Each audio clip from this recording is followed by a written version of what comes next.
So it's my pleasure to introduce our next speaker, who is, again, someone well-known in the lymphatic research community who's done a lot of beautiful work.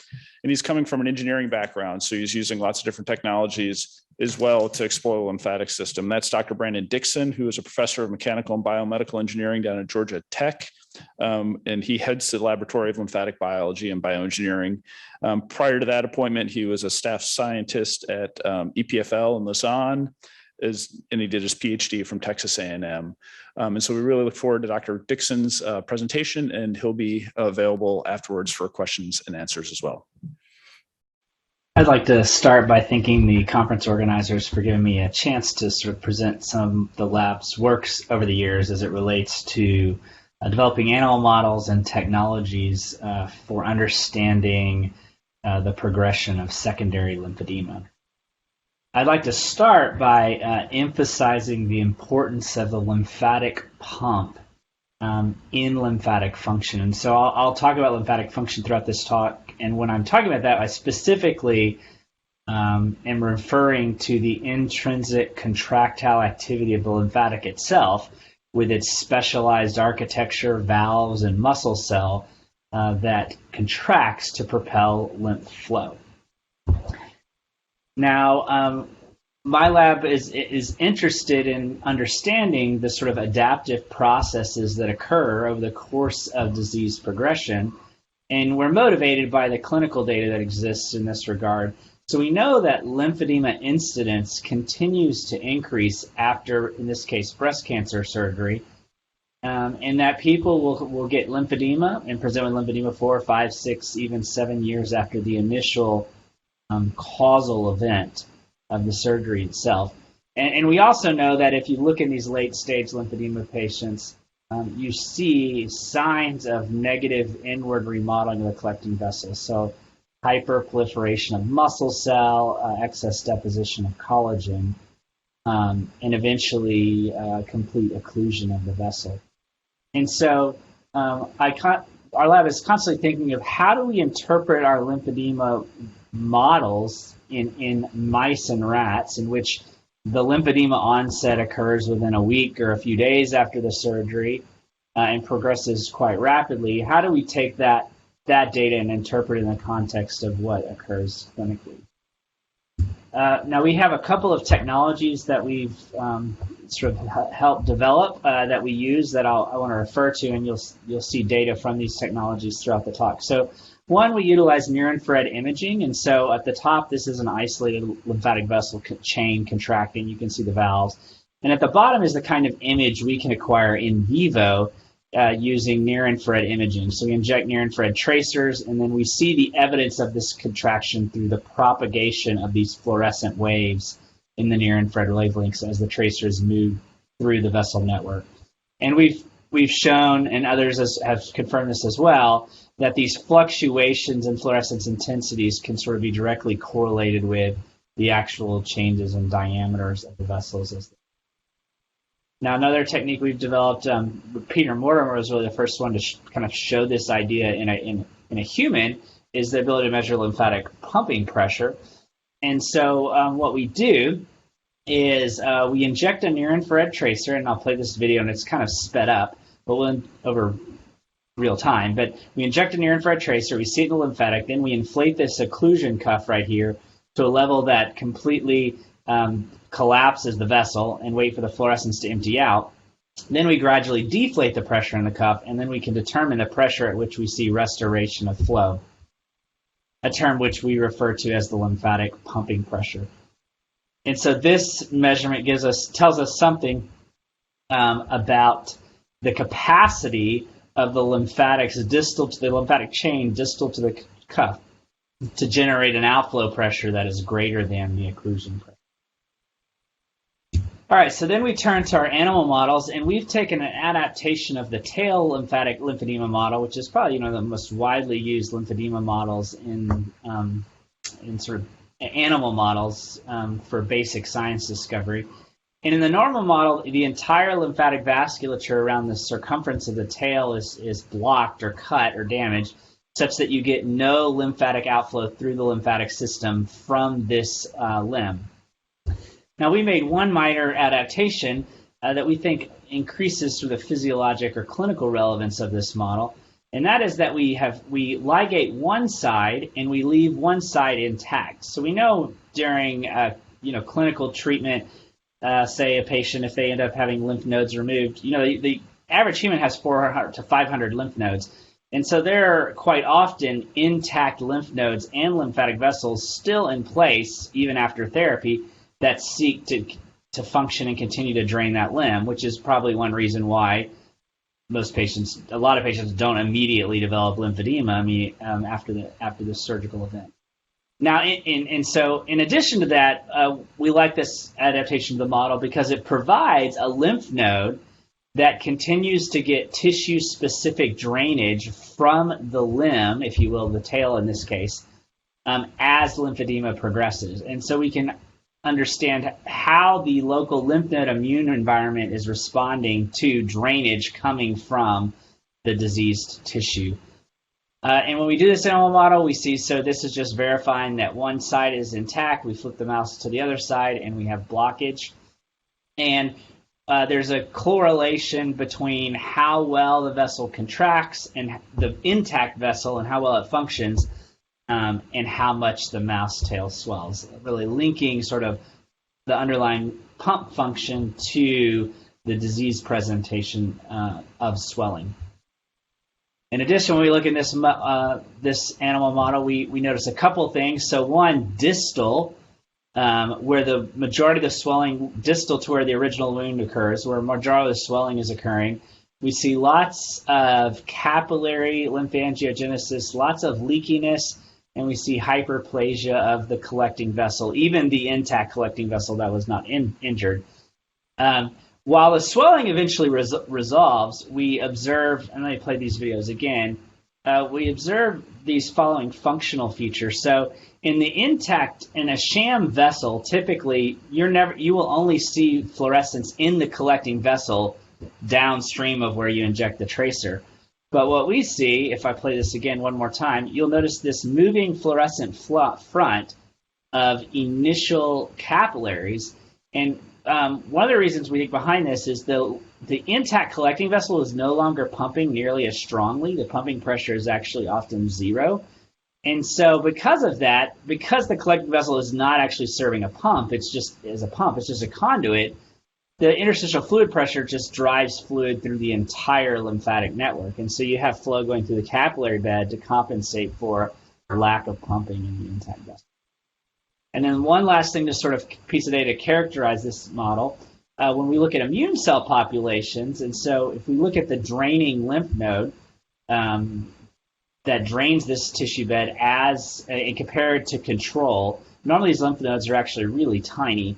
The sacral nodes that are kind of at the base of the tail in the lower back, we see a characteristic sort of expansion of really all the immune cell populations, really starting with T and B cells at the early stage, as early as 1 week, and then migratory cells, macrophages, monocytes, dendritic cells showing up really at 2 and 3 weeks in increased numbers. When we look at whether or not the arrival of the expansion of these cells, how much of that is due to sort of cell proliferation in the lymph node versus migration. So we stained with this proliferative marker, Ki67, and we did this specifically at the 2-week time point, which is sort of, in terms of the swelling, usually the time at which swelling is maximum. And what we found was B cells, but not T cells, have a significantly higher rate of proliferation within that draining lymph node, suggesting that perhaps either T cells are leaving the lymph node, and so you don't capture proliferative T cells leave the lymph node, so you don't capture that in the lymph node itself, or that a lot of the increase in T cells is due to T cell recruitment. But we've yet to do experiments to sort of prove definitively and do cell tracing experiments to prove that where these cells are coming from. But it doesn't seem to be that the T cells are undergoing enhanced proliferation in the T cells in the lymph node where B cells do. The other thing we see is interesting look early on, really 2 days and a week after the surgery. This is sort of a measure, you can think of it as sort of bias of uptake into the two lymph nodes. Remember, one of the lymph nodes we've damaged lymphatic drainage to, and the other we've left intact. And what we see early on, as you'd expect, is if this number is positive, that means you're getting more uptake into the node where drainage has been left intact, less in the other node. And so you would sort of expect if you surgically disrupt all the drainage to one of the nodes, you wouldn't have nearly as much uptake, and we see that. But by 2 weeks, a lot of the drainage to that damaged node is restored through collateralization, and so the node does end up actually receiving fluid from the tracer site within 2 or 3 weeks after injection. After damage.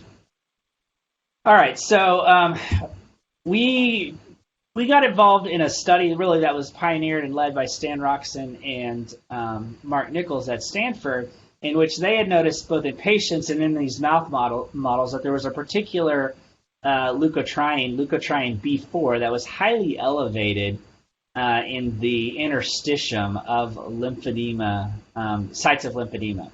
And it turns out that they went to show through a variety of studies that this is at high concentrations. This leukotriene is anti-lymphangiogenic and seems to interfere with the lymphangiogenic repair process. But if you treat with a vastatin, which is it's a molecule that blocks the synthesis of LTB4 through an enzyme, you can improve and lessen the swelling. And they showed a variety of other through a variety of other approaches as well, that this pathway was in fact likely due to LTB4. And then we got involved with it because we were also curious to show how this would how function would change with this treatment. And so we turned to this sort of standard full ligation model where every lymphatic outflow pathway in the animal model is blocked, which is what was done for these studies.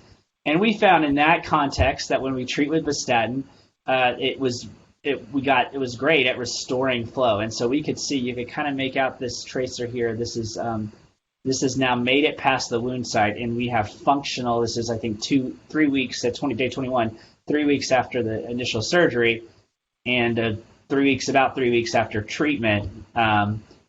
We find that function is improved in vastatin-treated animals. So then we went on and we were curious to see how this might change in the context of this single lymphedema model, which still swells, but again, there's an intact drainage pathway. And we were surprised to find that in this context, vastatin, if you look at this bottom left graph, had no benefit to swelling.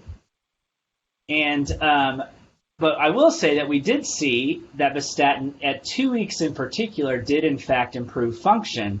And if we looked at the lymph node at that time point, at that corresponding 2 week time point, and here again, this is sort of a marker of, if you will, it's a marker of which lymph node is more heavily involved in uptake. And so anything centered around 0 means that the left and right lymph node, or the damaged and undamaged lymph node, sort of are functioning equally. Anything above 0 means that there's in this case, this is cells. There's significantly more cells in the intact than in the injured. And so what we found was, when looking specifically at the distribution, when we added vastatin, we saw a significant increase in the number of cells in the intact node compared to the injured node, specifically at this 2 week time point when we also happen to see increased lymph transport. Again, we think linking transport with what happens in the lymph node itself, and so that the direct transport of lymph from the site of lymphedema is going to plays an important role in what the immune cells in the lymph node see and do. But we're interested, as I was thinking about this and why we don't see an increase in swelling, we think it might be. I was reminded of this kind of old study now that Joe Rakowski did with in Melody Swart's lab when he was a PhD student, in which they showed if you make a wound on the tail that's just sort of partial, such that flow can easily go around the wound, it actually never really regenerates very well. Because perhaps it's not really needed if you have transport, transport around the tail and they around this wound, and they linked a lot of this to the fact that there's probably less interstitial flow through here, versus if you make the wound through the entire circumference, you'll get regeneration of the capillary network. And so if we think about in the first study we did with Bistatin, in that study, lymphangiogenic repair is absolutely necessary for you to get restoration of lymphatic function. And knowing that Bistatin really does, high levels of LTB4 really do interfere with lymphangiogenic repair, that might suggest why Bistatin is efficacious. But in this context here, where lymphangiogenic repair or lymphangogenesis and lack of lymphangogenesis is probably not the driving mechanism in the pathogenesis of the disease, because you still have an intact vessel, perhaps antagonizing LTB4 is not as effective or useful. All right, so from here, we went instead and we decided to let's try a therapeutic approach that we would directly target pumping itself as opposed to lymphangiogenesis. And so what we did here is we took a small molecule that activates calcium, L-type calcium channels, and we loaded this molecule in collaboration with Susan Thomas into a nanoparticle that specifically targets lymphatics. And so this allows us to deliver this rather small hydrophobic molecule in a targeted way to lymphatic vessels. And first we did some tests in isolated vessels, and we showed that when you load the drug into the nanoparticle, we get enhanced contraction amplitude, similar to what we see when we just add free drug. And then, of course, the nanoparticle itself, this is a blank nanoparticle, doesn't do anything. And quantified here, we again see a significant enhancement of amplitude and ejection fraction in this vessel, in this ex vivo vessel. So then we went in vivo, and I think you can appreciate from these videos that you can really see you're enhancing the contract. You can actually see the vessel move. The contraction is so much stronger here when we give Bekay nanoparticles versus blank nanoparticles. And this effect, quantified here, lasts out to 8 hours after the initial delivery of the nanoparticle, which is pretty closely correlated to the half-life of the release of the drug from the nanoparticle itself. In addition, including the drug in a nanoparticle as opposed to giving the same dose of drug just directly as free drug protects the drug from reaching high concentrations in the circulation because it doesn't provide direct access to the circulation it's contained within. And so then we turned to put this in our lymphedema model, and we found in mice in which there's a minor lymphatic injury, and the swelling is not significantly severe, or specifically when the swelling is sort of less than 25% the first few days after the injury, that these nanoparticles improved the pathogenesis of the disease as measured by swelling, as measured by pumping pressure 2 weeks out, and as measured by collagen deposition. And so we're excited about this work and its potential to, one, I think establish that lymphatic pumping itself could be a useful target in lymphedema, and also that there might be ways to deliver drugs targeted directly to lymphatics using these nanomedicine approaches. So with that, I'd like to thank my collaborators that have participated in this work. Susan Thomas is the nanoparticle work, Mark and Stan, the Bekay work, and then the various past and former and present students that have also contributed to this, and of course, our funding sources over the years that have, kept our lab up and running. And of course, I'm happy to, after this recording ends, I think we'll go into live mode where I can take questions. But also, I could encourage you to, you can tweet me a question or send me a question by email, and be happy to continue the discussion from here. Thank you very much. Great. Thank you so much, Brandon. Congratulations again on your wonderful work and really trying to drive the field forward for some solutions for patients with lymphatic injuries. Good. I can see you here, and thank you, Babak, for coming back. So I think we'll take some questions for Brandon first, and then we'll circle back to Babak's talk. Again, audience, please send your questions in the Q&A. So Brandon, one of the things I was struck by in your presentation was in your sort of single vessel ligation tail model, you said in the intact vessel that the pumping pressure remains near zero. And I was just curious about how does that permanently near zero, or does it recover with time? And do you sort of understand why that is? Yeah, so in mice that completely lose pumping pressure, not all mice do, some recover. In mice that do, we've gone out as far as 3 months. We've never gone out past that. But once they lose pumping pressure, it's not restored. Now, what we haven't done is taken this Baquet approach in those mice and seen if we could sort of jumpstart lymphatic pumping again. I think part of the problem is just to power these studies is challenging, right? Because you're talking about maybe 4 mice out of 10 will end up with this failure, and so then you got to do a lot of mice to get a lot of mice to fail permanently. But yeah, in those ones that we see, pumping pressure never returns. But the interesting thing is the tail volume does go back down. So usually by 6 weeks, the tail's pretty normal in size, but the lymphatic's not pumping anymore. It just kind of drains through the capillary network when you inject a tracer. And so I was going to ask about both the Baquet but also with Bistatin. Did you ever try to see if it's like an inflammatory thing? Like if you stop the inflammation associated with it, whether you get the pumping back?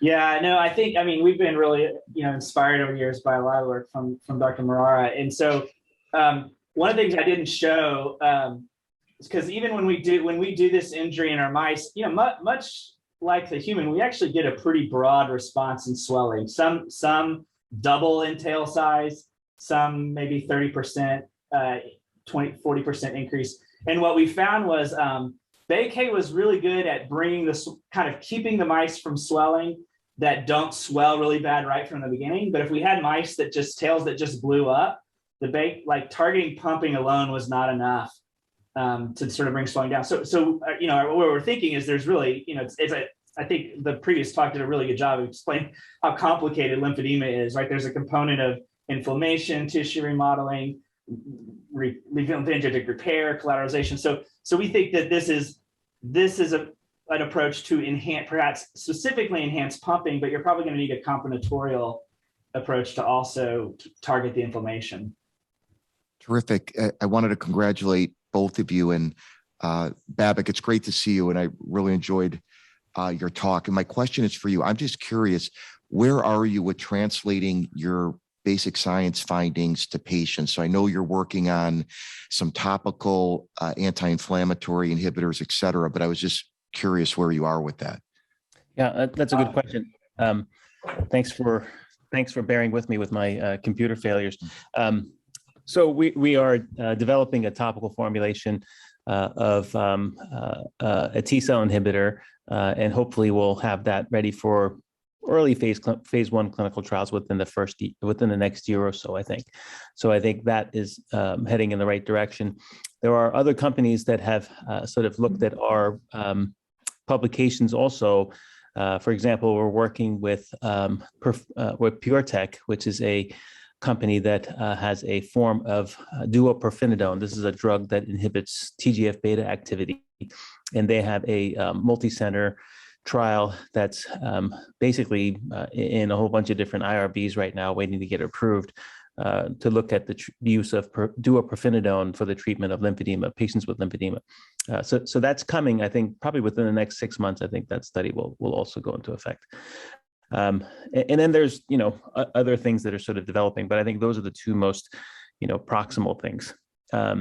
Just to circle back for a second on Tim's question, Tim, I didn't want to get too much into the weeds of this thing, but we do know that the T cell release from the lymph node is critical. So within about 6 to 10 hours of lymphatic injury, so if you ligate a lymphatic vessel in a mouse hind limb, About 8 to 10 hours afterwards, dendritic cells in the tissues distal to the area that is ligated or activated and migrate to the lymph node. In the lymph node, they interact with T cells and cause naive T cells to undergo Th2 differentiation. And the really cool thing is that those Th2 cells then express cell surface receptors that cause them to home back to the tissue where the lymphatic injury occurred. Those cell surface receptors bind to receptors that are expressed in the blood vessels in the lymphedematous tissues. So it's definitely necessary. If you block T cell release from the lymph node, for example, if you use FTY 727, I think it's called, which is a drug that it's an SP1 agonist. You prevent T cell release from lymph node. You can prevent lymphedema development in a mouse model. So T cell release from the lymph node is critical. The T cells are not differentiating in the tissues. They're actually differentiating in the lymph nodes. They probably do proliferate in the tissues once they get back there, because we do see evidence of T cell proliferation in the tissues themselves. So that's that question. But I thought that was a little too much detail for this particular talk. All right, just get curious. Oh, so we have a question from Dr. Gallus. Does the tail model work to model the effect of obesity? I assume there is no fat accumulation in the tail. No, there's fat accumulation in the tail. In fact, Melody Schwartz wrote a nice paper, and then we did a follow-up paper showing that there is expansion of adipocytes within the tail model. We've also shown that obese mice have more severe tail lymphedema as compared to lean mice. So it definitely works to model that effect. And we've seen more. You see a lot more inflammation in the tail. You see decreased lymphatic transport in the tail with obesity alone, even without surgical injury. So that was another paper we published in PLOS ONE. So the tail model could definitely. I was actually asking to see if you can dissociate potentially the effect of, the context of fat and the systemic situation of obesity, but it appears that you've done that. Yeah, we've actually written, I think, probably 10 or 11 papers now to show that the interaction between the lymphatic system and obesity is a two-way street. So no question that lymphatic injury causes adipose cell proliferation and hypertrophy and fat deposition. But the converse is true also, that that obesity causes lymphatic injury. And we think that it's actually setting up a sort of a vicious cycle. You have obesity, lymphatic injury then causes inflammation, which is responsible for many of the pathologic changes that you see in obesity, and then that sort of feeds back on itself. So we have a lot of really cool studies from that, and maybe the NIH can fund one of those one of these days. I think you and I put a grant in together on that one time about 2 years ago. I think we did too. Brandon, I think I recognize the couch in your office. I was one of the early occupants of the Petit Institute when I was in biomedical engineering. Just to follow up that question too, we see the same thing that Babak mentioned as well in obese mice. One thing we have noticed is in just obesity, the frequency of pumping is sort of altered, but they still maintain the ability to generate pressure. So they can generate in the tail model, they can generate pressure fine, but the moment you induce an injury, they get way worse. Like they all lose all their pumping pressure. And then we put topical tacrolimus, got the idea from the work that Babak had published, and saw the same kind of thing where you could inhibit a lot of that with tacrolimus and you could inhibit the loss of that pumping pressure. But the tail, I will say the tail doesn't get nearly as fat as say I do when I eat really bad, but it does accumulate. No, because there are so many models of obesity. I was thinking, how can you potentially dissect the various ways obesity and lymphedema could work together? But I'm sorry, I should read all the papers out there, but this is what meetings are for. The expertise right there. So in 5 minutes, you can do the state of the art. We've been very interested in how, obesity is the #1 risk factor for lymphedema in almost every clinical paper that's ever been published. So it's always the #1 risk factor. And there really isn't a whole lot of studies to show why that is. And we think that there's a direct injury to the lymphatic vessels. So if you actually look at mice and you feed them a high-fat diet, you can see a direct correlation between increasing weight and decreasing lymphatic function. And really the limit of it is our ability to detect that decreased lymphatic function. So our tests are just so sensitive. But after the mice become over 35 grams or so, 40 grams, they always have impaired lymphatic transport of dendritic cells, for example, clearance of interstitial molecules, increased tissue inflammation, all the bad things that you would see with lymphedema, for example, on a small scale. Yeah, I'm obesity gonna obviously affects call- the blood, but the blood vessels, but it's a different story. Yeah, go ahead, please. Yeah, Sorry. and Carrie Schwarber has a question. I want to invite her in to ask. Thanks. I don't think I previously appreciated the damage that occurs to the collecting ducts in late stage lymphedema. It looks very reminiscent of what you see in arterial ischemia, right? So do you think that the pathogenesis is similar between the two? And if so, could you use treatment options from arterial ischemia to prevent that collapsing, basically, and occlusion of the collecting ducts? Brandon, you want to go on, and I'll comment after you. Sure.